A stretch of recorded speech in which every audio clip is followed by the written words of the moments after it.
Hey guys, this code 102 stinks. I recently decided I'm just going to go ahead and reball rather than make the temporary reflow repairs. Anyway, I bought this HT90 jig and I noticed on my jig, and I've also noticed in a couple other demonstration videos on BGA mods, that they have the exact same problem. It's made in China, obviously. I don't expect it to be perfect. It's just the design of way they have the jaws in there. It's just probably normal because you're not going to see a vise like this in a machine shop anywhere. So anyway, I'll show you. This is the issue I'm talking about. If you watch how the jaw assembly sits on this, I guess what I call the deck. Watch the clearance there and watch the clearance there, and you'll notice that the jaws are rocking back and forth, and that makes, hear that? Yeah, you hear so much movement it's rattling.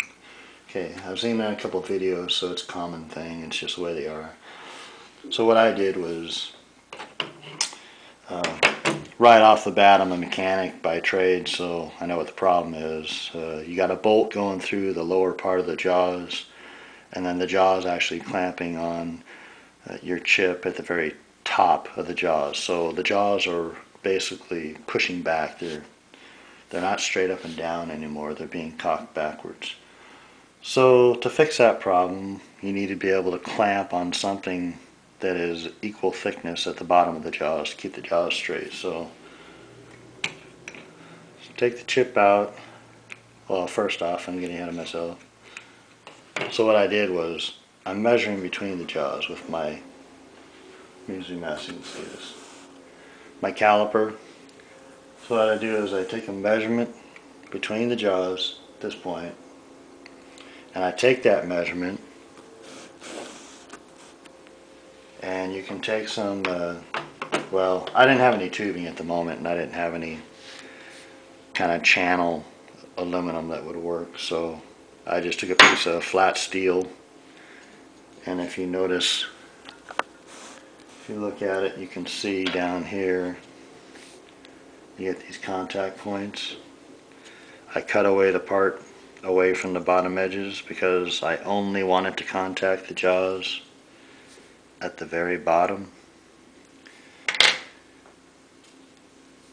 So, and you can use like 3/4 inch outside diameter aluminum like this tubing, and then cut it lengthwise until you get something that looks like that.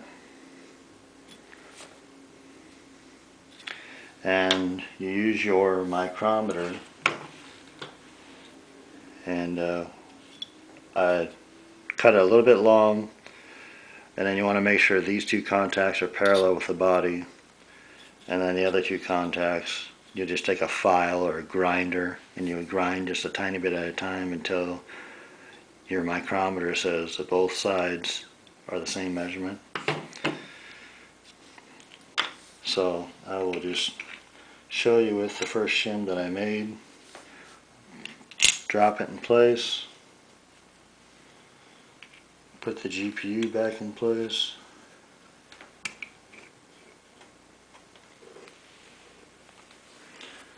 we'll zoom back in so you can see it better. Alright, now there is no rocking, no movement whatsoever, and pushing down on the chip pretty good.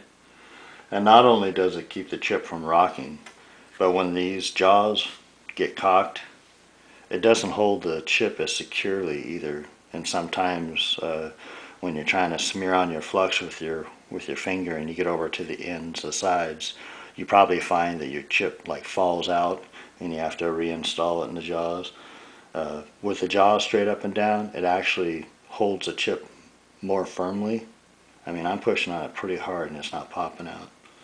So anyway guys, that's all it takes. It's pretty critical on the length of the shim. I've noticed that, you know, I made this one out of aluminum, this shim right here, and I filed it just ever so slightly too short, and the chip still rocked. So the first shim I made is the one I'm using, the one out of steel, and it's exactly the right length. So if you make your shim just slightly longer than you need it, and then you file it down with a file until you get it just right, then you'll cure that rocking issue.